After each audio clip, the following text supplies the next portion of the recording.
Still on, everything's on. No, because We're Hassani and Danielle Pettiford, and we're a real couple with real problems who almost called it quits. I was very frustrated. I became very disconnected, very jaded and cold.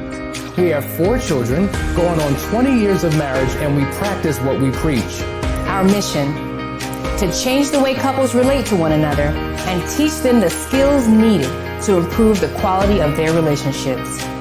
This is the Couples Academy Show. Well, good morning, everyone. Welcome to the Couples Academy Show. My name is Hassani. And I'm Danielle. And it's been a minute since we've been together, but it's good to have Danielle by my side as we do this particular show. And see, that's what happens when you don't have a producer, right? So we're black. Now you can see us. All right. Welcome to the Couples Academy Show. Glad that you're here. We've been in a series for some time talking about becoming high value, but more specifically, we've been talking about what it takes to be a high value husband. And so it would only be fit if we kind of transition into the topic, what it takes to become a high value wife. Isn't that important? It is important. And I want to say, yay! I'm so happy to be back. I know that all you mothers out there and high value wives out there have been very busy getting your kids ready for school and back to school. I saw so many kids going off to the bus stops and they were racing out the door. And guess what? The mothers were dancing as they were going because they were so excited to get a little bit of their lives back. But it's all good. As soon as we get back into the routine, it's going to be great. And you know, that's a great transition into what is a high value wife? Because when I think about wives, the root of that is a woman. You know, a wife is a woman, and you know, you have to be raised to think a certain kind of a way in order to become this high value wife. And also, who's valuing it, right? We can't just put a cookie cutter label on every person and say this here is a high value wife, because it depends on who's valuing it, right? There are some men out there that don't want children, and there are some women that don't want children, and so being able to be a great mother and multifunctional and, you know, staying at home and taking care of the kids may not be valuable to some men, but there are others that they want you to have the children, and also they want you to help be a breadwinner too. And so now you got the children part, and then you've got the out there in the workforce making money part, and that's a lot of parts coming together to make that particular high value woman. So to your point, it's absolutely true that you can't talk about having a high value man without respecting what a high value wife is. And I think what you said was high value husband, high value wife. Right. What you said was important, because you're saying that the value of a wife in part has a lot to do with the husband. Isn't what beauty the eye of the beholder? Beauty is in the eye of the beholder. And right? I think that's the huge difference between what we've been talking about and in general, what it takes to be a high value man or a high value woman, because according to others, the market determines it. So if you're in the dating space, the market, if you will, determines what your value is. But in the context of a marriage, your spouse has a lot to do with it. Now, the challenge is oftentimes we don't value what our spouse says. We don't value what our spouse values. We don't value what our spouse wants. Right. And so we become very indifferent, and I'm going to live my life, I'm going to do what I want to do for me, and it's all about me, and bump you, and you get what you can get, and it's the wrong attitude. I think it happens because of unspoken expectations, right? Like if I know that I want to be a corporate career woman, that is who I'm going to be, children are not in the question, and I want a husband to stand by my side, I want him to be a high value man, and we're going to be that power couple, right? But the man that I marry dreamed of having a family and having a wife that stays home and maintains a beautiful home and all that. Now our values don't align. Does that make me not a high value wife if I'm in that position? Does that make him not a high value man in that position?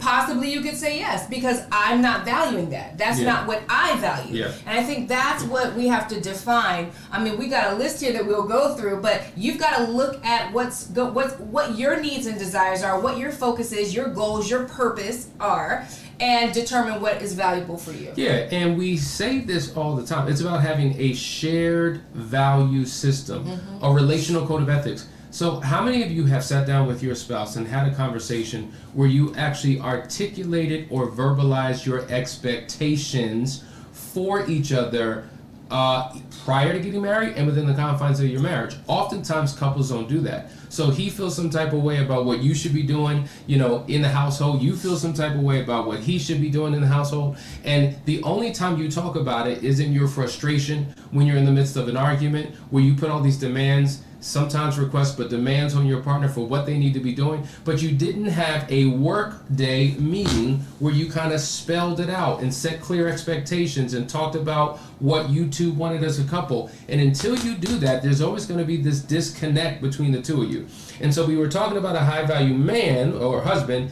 Today we're going to be talking about a high value wife, but before we get there, make sure you like, share, and subscribe. Hit that notification bell so that you never miss a show. Make sure that you really do share it, guys. We need this message to hit the four corners of the earth. Marriage is important. It's God's first foundation, so if it's important to him, it must be important to us. Also, when you come on here, make sure that you say, hey, this is me, and here's where I'm from, so that on the second half of the show, we will acknowledge you. Okay? And before we go into today's topic, listen, many of you have been reaching out and you've been asking about the Last Chance Weekend. Give me the particulars, give me the dates, give me the specifics. It is on the website. You can go to it now. Now, keep in mind, a Last Chance Weekend is a phenomenal, spectacular, 3-day impactful experience where we bring together a small group of couples and walk them through a recovery process. You know, there's benefit in being connected to other couples who've experienced what you've experienced. And what we've done is we've done it virtual for quite some time, but now we are opening it up. People come to the retreat center for their private marriage intensives, and now you are allowed to come here for our Last Chance Now, Weekend. hold on, I gotta say something. First of all, let me just, we don't have a producer, so we're not doing commercials today, is that? Well, we're doing commercials. Okay, We just don't have any music. saying. Guys, this is my sweet spot. It's my wheelhouse, creating experiences and events. And if you've ever been to a Couples Academy event, you know that we don't play, okay? So we are so excited about doing the Last Chance Weekends on site. There are so many activities that we have in store for you, but they're not just activities. It's not a couples retreat. It is intensive. Yes. And you will have such serious experiential moments that will transform the way that you think and also transform your marriage. So sign up. Check out this video that kind of gives you a snapshot of what you'll be experiencing, and make sure you set up a discovery call by the end of today.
That's right, September the 10th through the 12th. This is the place that you want to be. Listen, if you are on the verge of divorce, if you are in crisis, if you've experienced an affair and are trying to figure out how do we get back on track and move this thing forward, but you just don't know how, this is where you want to be. God has allowed us to create a space that would be conducive for healing, for restoration, for transformation. And don't miss out on this opportunity. You've been itching to get something, itching to do something, and now the opportunity is here. We only have 5 spots available. We keep it small and quaint intentionally, and the relationships that are formed in that experience are incredible. A lot of times you figure, I don't have a community. There's nobody I can go to talk to. There's nobody who I can lean on. There's nobody that can support me once this is over. Well, you get all of that in this experience. And so we want you to call 678-200-8996. Make sure you reach out, set up a discovery call so we can tell you more about that experience. Absolutely. All right, we're getting into today's topic. We're talking about what it takes to become a high-value wife. So we're going to hit these points, and we want you to engage in the conversation. So let's go. Number 1. She's a praying woman. I mean, you cannot start, for me, prayer is the foundation of everything. For me, when I met Hassani and I knew that he was a man of God and that he would appreciate what I was coming to the table with, because I was coming full of fire for the Lord, and I needed him to know what to do with that.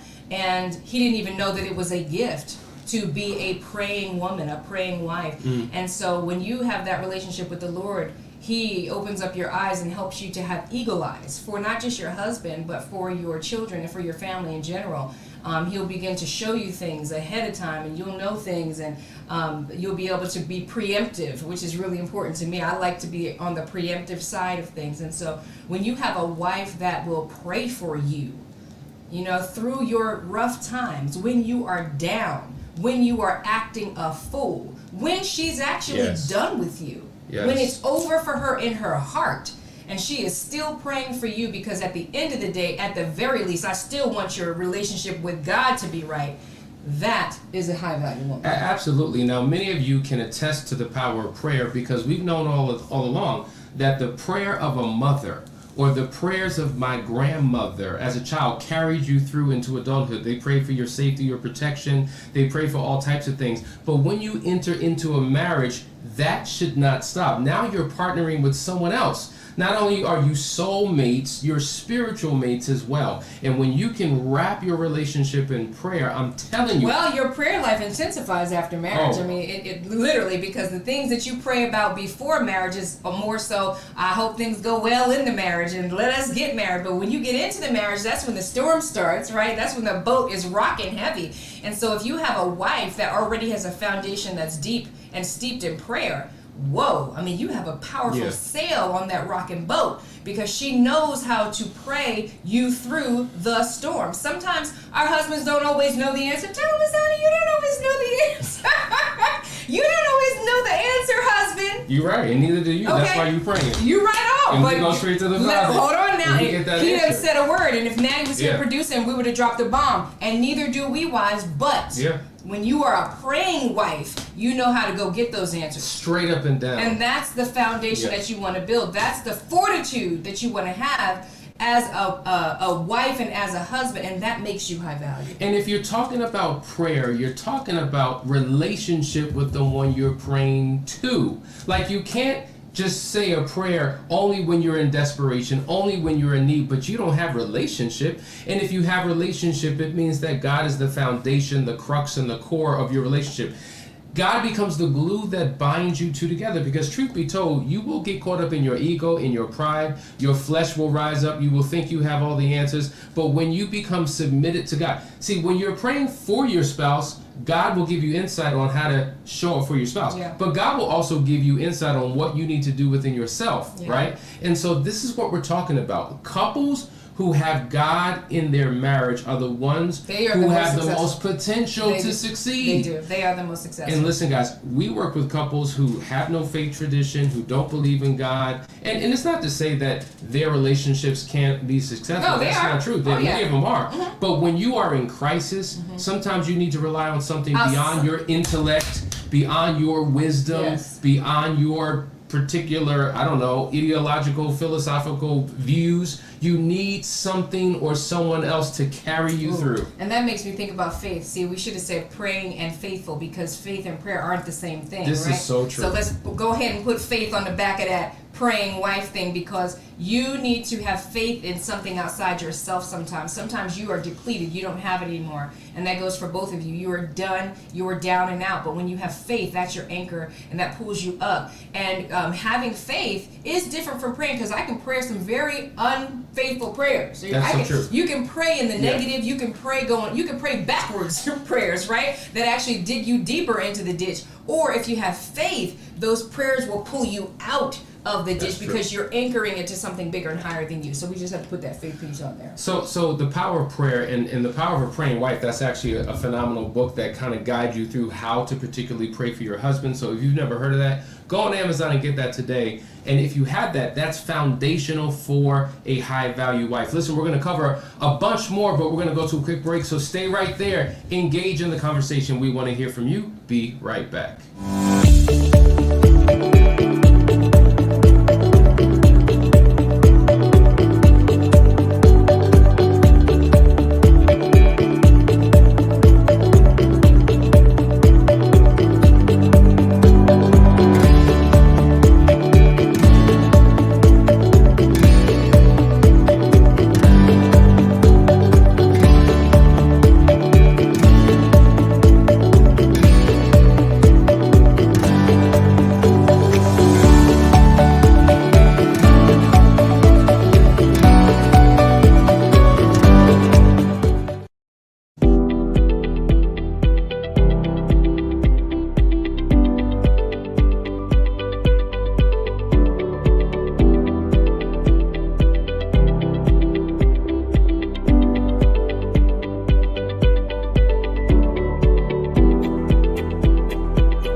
We're back.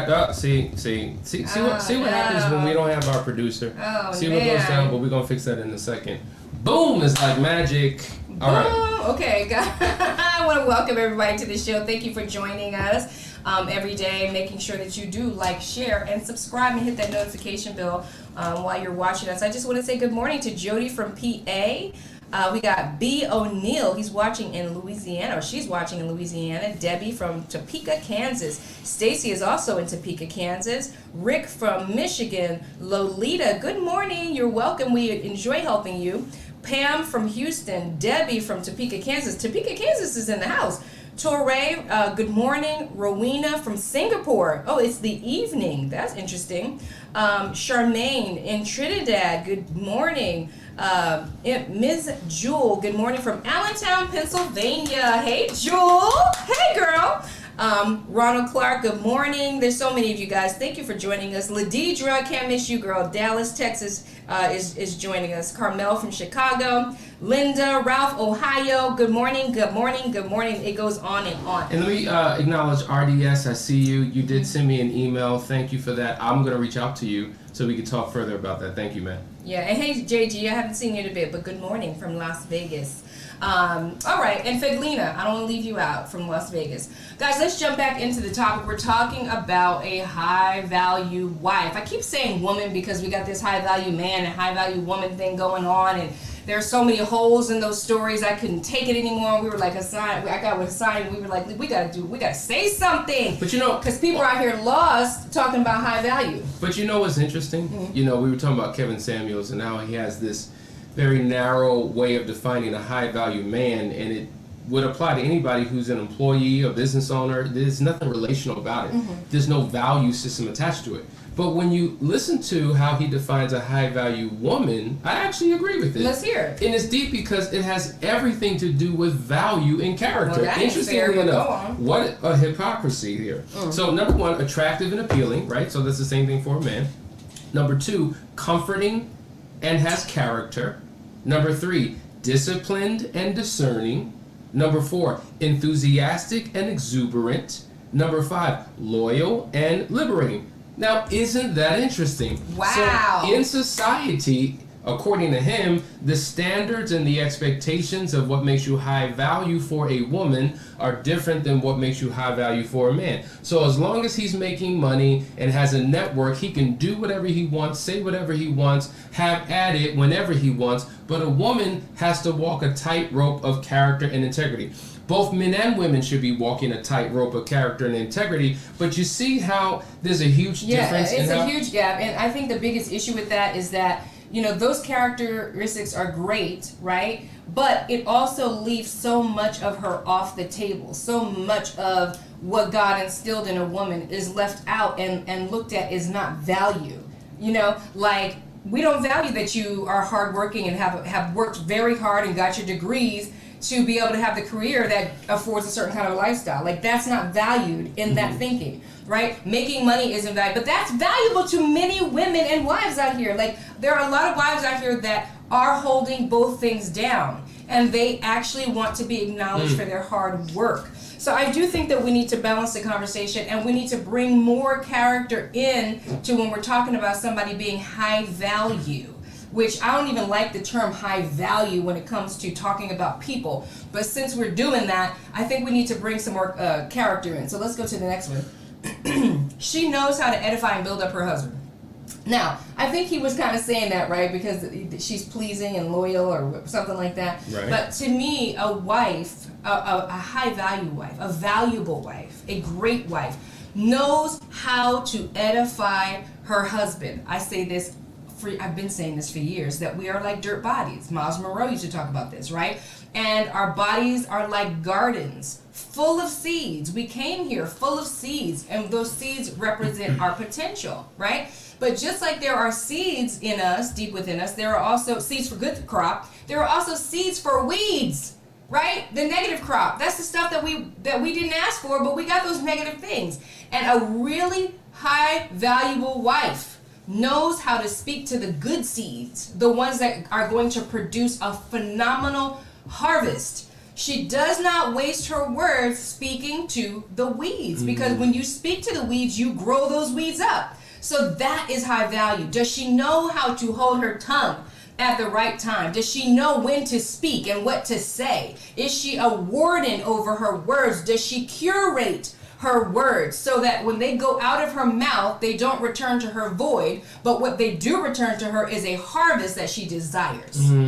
That's so true. The power of words. You know, when your words travel into the universe, they take shape, they take form, they come back into your life with the possibility of becoming a reality. Oh, they come back. It's called the boomerang effect. Yeah. You cannot avoid your words coming back. That's why they say, be careful what you ask for. Be careful what you pray for. You just might get it. The truth is, you will get it. Yeah. You will get it. So be a curator of your words. Focus your words. Be intentional with your words and edify with your words, and then you will reap a wonderful harvest. And as it relates to you wives, you can be makers of men or breakers of men. Victorious. You know how to build a man up with your words, to edify, to encourage, to congratulate, to speak life into him. Or you become breakers of men where you tear him down and your words become like daggers that cut into the heart of a man. And so there's so many men, and we've said this before, who are impotent today, not because there's anything physically wrong, but it was the words. Literally. The words that were cut into his soul that impacted him in a tremendous way. And imagine if those words were being cut into his soul from childhood up, right? Which is how our personalities are shaped.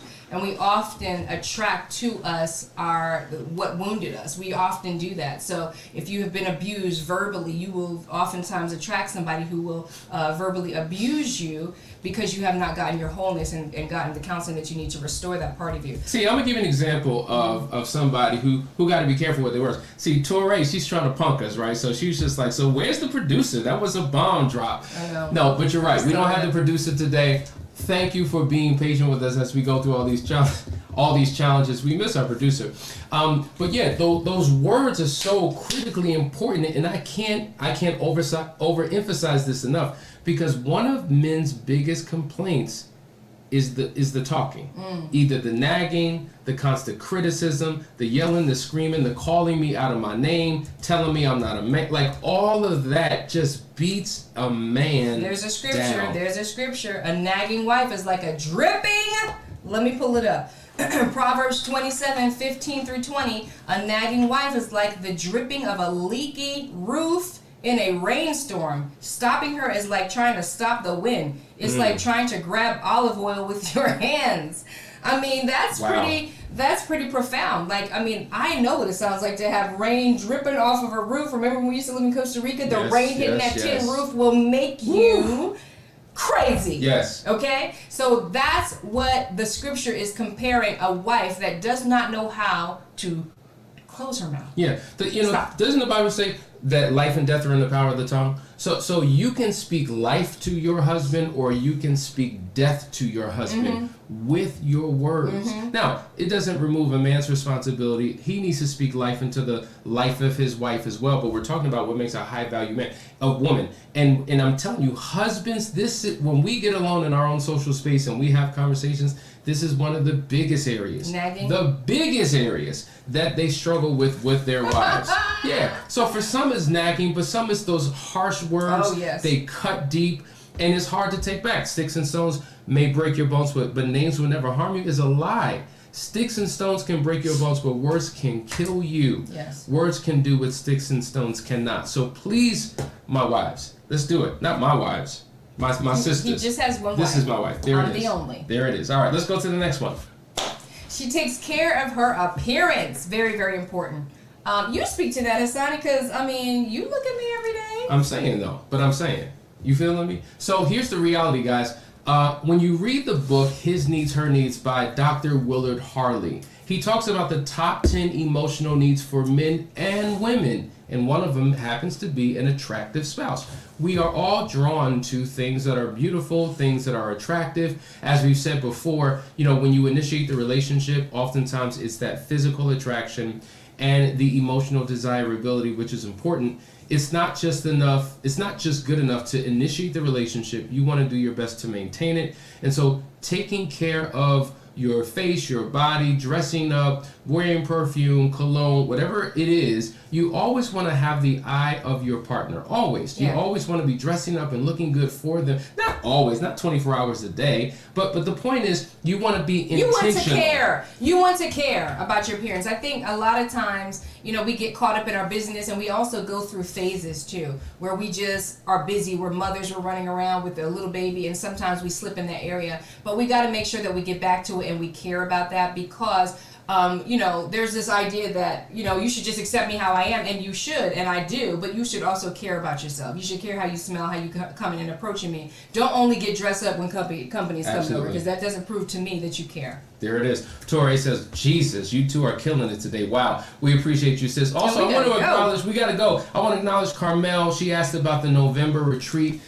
Listen, guys. The November retreat is on. I'll give you the specifics of that. I think you signed up for that. That's a different date than what we're talking about with the Last Chance Weekend. We do a number of different things. Remember, the retreat, this is the last one we're doing. We'll be doing more Last Chance Weekends, which is in September, but we'll give you the information about that. Hope you enjoyed the show today. We got a couple more minutes, and I just want to go to this comment here.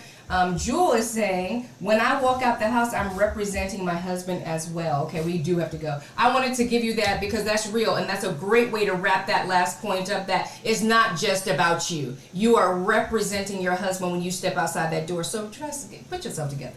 So guys, we love you. We hope you enjoy. I'm trying to find where's the. Here we go. Listen, hope you enjoyed today's show. Listen, tomorrow we're not going to be here. We are going away, but we're going to be doing this show on Friday from a remote location. So stay tuned. Love you guys. See you in 2 days.